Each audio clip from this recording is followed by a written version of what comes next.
ಬರಂಗಿಲ್ಲ ಬ್ಲಾಕ್ ಆಯ್ತು ಸ್ಕೂಟಿ ಬರ್ತದ ಒಂದು ಗುಡಿ ಐತಿ ಹಿಂದೂಗಳ ಪುಷ್ಕರಣಿ ಐತಿ ಇದ್ರ ಮೇಲೆ ನಾವು ರಸ್ತೆ ಮಾಡೋಣ ಅಂತ ಹೇಳಿ 25 ಲಕ್ಷ ರೂಪಾಯಿ ಇಲ್ಲೇ ದುಡ್ಡನ್ನ ರಸ್ತೆ ಮಾಡ್ಲಿಕ್ಕೆ ಟೆಂಡರ್ ಅನ್ನ ಮಾಡ್ಲಿಕ್ಕೆ ಕಾರ್ಪೊರೇಷನ್ ದುಡ್ಡನ್ನ ಅಲೋಕೇಟ್ ಮಾಡ್ತಾರೆ.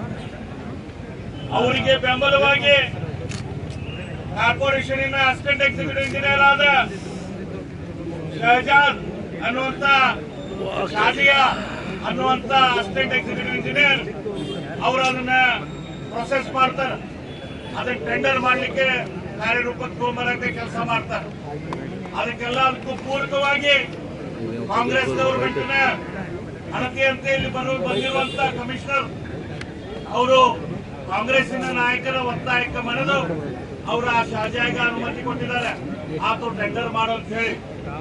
ಇದು ಗೊತ್ತಾಗಿ ಅದೇ ಸಂದರ್ಭದಲ್ಲಿ ಇದು ತಪ್ಪು, ಇದು ಆಗಬಾರದು, ಅವ್ರಿಗೆ ಗೊತ್ತಿಂದ ಮಾಡಿದ್ರೆ ಸುಧಾರಿಸಿಕೊಳ್ಳಿ ಅಂತ ಹೇಳಿ ನಮ್ಮ ಪುಷ್ಕರಣಿ ಸಂಸ್ಕರಣಾ ಸಮಿತಿಯ ವತಿಯಿಂದ ಅವರಿಗೆ ಪತ್ರವನ್ನು ಕೂಡ ಕೊಟ್ಟಿದೆ.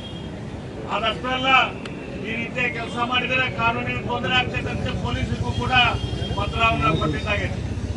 ಆದರೂ ಕೂಡ ಈ ಸಾಬರ ಸಂಸ್ಕೃತಿಯನ್ನ ಮೈಯ ಪೂರ್ತಿ ಅಳವಡಿಸಿಕೊಂಡಿರುವಂತ ಈ ಕಾಂಗ್ರೆಸ್ ಪಾರ್ಟಿ ಇವತ್ತು ಮತ್ತೊಮ್ಮೆ ಈ ಕಾರ್ಯಕ್ಕೆ ಕೈ ಹಾಕಿದೆ. ಅವ್ರ ಕೈ ಉಂಡಾರ ಇದ ಹುಬ್ಬಳ್ಳಿಯೊಳಗ ಚನ್ನಮ್ಮ ಸರ್ಕಲ್ದಲ್ಲಿ ಭಾರತದ ರಾಷ್ಟ್ರಧ್ವಜವನ್ನು ಹಾಸಾಕ ಅವ್ರೇನ್ ತಡೆ ಒಟ್ಟಿದ್ರು, ಅದ್ರ ಮೂಲಕ ಅವರು ಕರ್ನಾಟಕದಲ್ಲಿ ಅಧಿಕಾರವನ್ನು ಕಳ್ಕೊಂಡ್ರು, ದಿಕ್ಕು ಧೂಳ್ಪಟ ಆಗಿ ಹೋದ್ರು. ಅಂದರೂ ಕೂಡ ಬುದ್ಧಿ ಕಲಿದಂತ ಈ ಕಾಂಗ್ರೆಸ್ಸಿಗರು ಅಧಿಕಾರಿಗಳ ಮೂಲಕ ಇವತ್ತು ಪುಷ್ಕರಣಿಗೆ ಮತ್ತೆ ರೋಡ್ ಮಾಡಿ ಅದನ್ನು ಮುಚ್ಚುವಂತ ಕೆಲಸ ಮಾಡಕ್ಕೆ ಪ್ರಯತ್ನ ಮಾಡ್ತಿದ್ದಾರೆ. ಈ ಮೊದಲಿನಿಂದಲೂ ಈ ಸಾಬ್ರು ಮಾಡ್ಕೊಂತ ಬಂದಿದ್ದ ಕೆಲಸ ಇದೆ.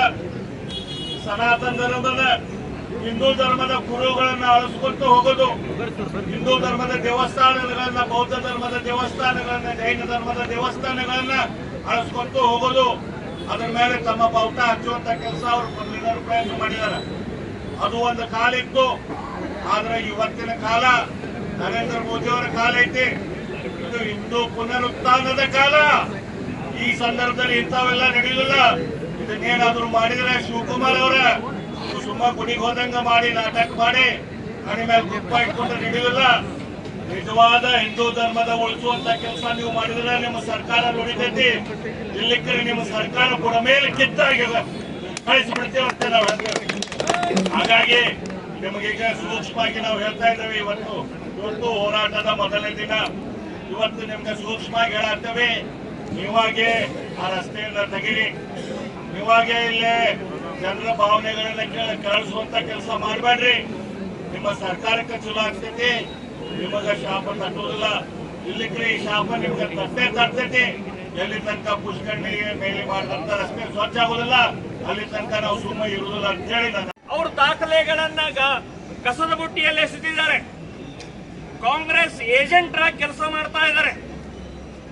ಎರಡನೇ ಅವರು ಮುಜರಾಯಿಯ ಸಂಬಂಧಪಟ್ಟಂತ ಅಧಿಕಾರಿಗಳು, ಪುರಾತತ್ವ ಇಲಾಖೆಯಲ್ಲಿ ನಿಮ್ಮ ಕಚೇರಿಯಲ್ಲೇ ದಾಖಲೆಗಳಿದ್ದಾವೆ.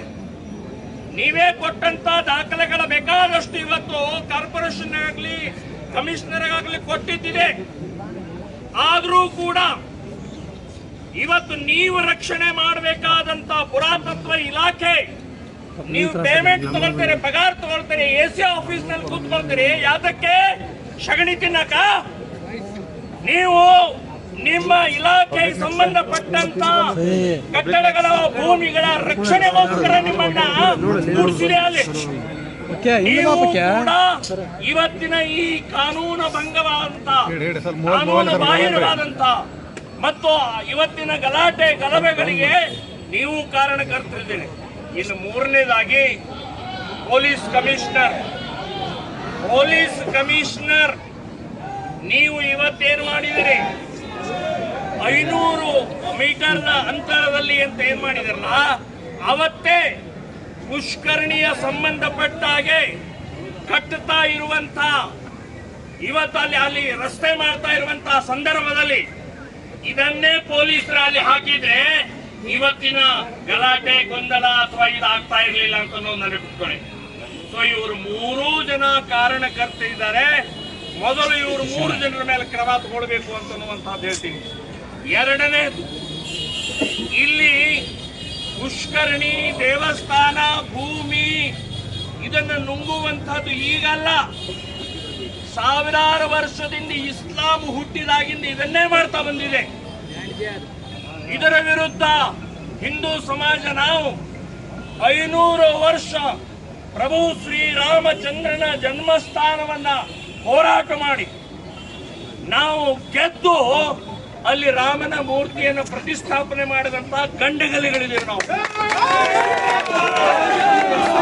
ಇದ್ಯಾವುದು ಲೆಕ್ಕ ಇದು ಬಹಳ ವರ್ಷ ಹೋಗಲ್ಲ. ಎಲ್ಲ ಕಿತ್ತು ಬಿಸಾಕಿ ರಸ್ತೆ ಅಲ್ಲ, ಪುಷ್ಕರಣಿ ನೀರು ಸಹಿತ ಎಲ್ಲರೂ ಸ್ನಾನ ಮಾಡಿ ದೇವಸ್ಥಾನಕ್ಕೆ ಹೋಗುವಾಗ ಮಾಡುವಂತ.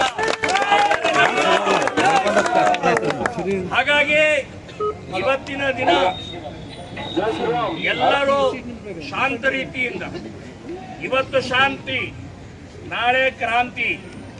ಸೊ ಶಾಂತಿಯ ಆ ಪಾಠ ಇರೋದೇ ಮುಂದಿನ ಕ್ರಾಂತಿಗೋಸ್ಕರ ಅಂತ ನೆನಪಿಟ್ಕೊಳ್ಳಿ. ಇದ್ರ ಯಾವುದು ಬಗ್ಸಕ್ಕಾಗೋದಿಲ್ಲ. ನಿಮ್ಮ ಪೊಲೀಸರ ಲಾಠಿ ಗೋಳಿ ಜೈಲು ಯಾರಿಗೂ ಬಗ್ಸಕ್ಕಾಗೋದಿಲ್ಲ. ನಾವು ನಿಂತ್ಕೊಂಡಿದೀವಿ, ನಿಲ್ತೀವಿ. ಬರೇ ಈಗ ಸಾಂಕೇತಿಕವಾಗಿ ಬಂದಿದ್ದೀವಿ. ಮನೆಗೆ ಹೋಗಿ ಪೊಲೀಸರು ಹೆದರಿಸಿದ್ದಾರೆ.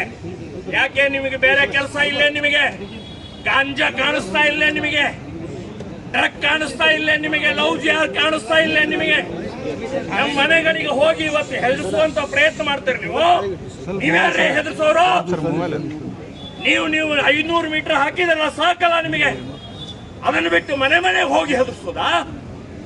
ಯಾವ ಹೆದರಿಕೆಯಿಂದ ಬೆದರಿಕೆಯಿಂದ ಇಲ್ಲಿ ಇದ್ದಂತಹ ಹಿಂದೂಗಳು ಹೆದರುವುದಿಲ್ಲ ಅಂತ ನೆನಪಿಟ್ಕೊಳ್ಳಿ.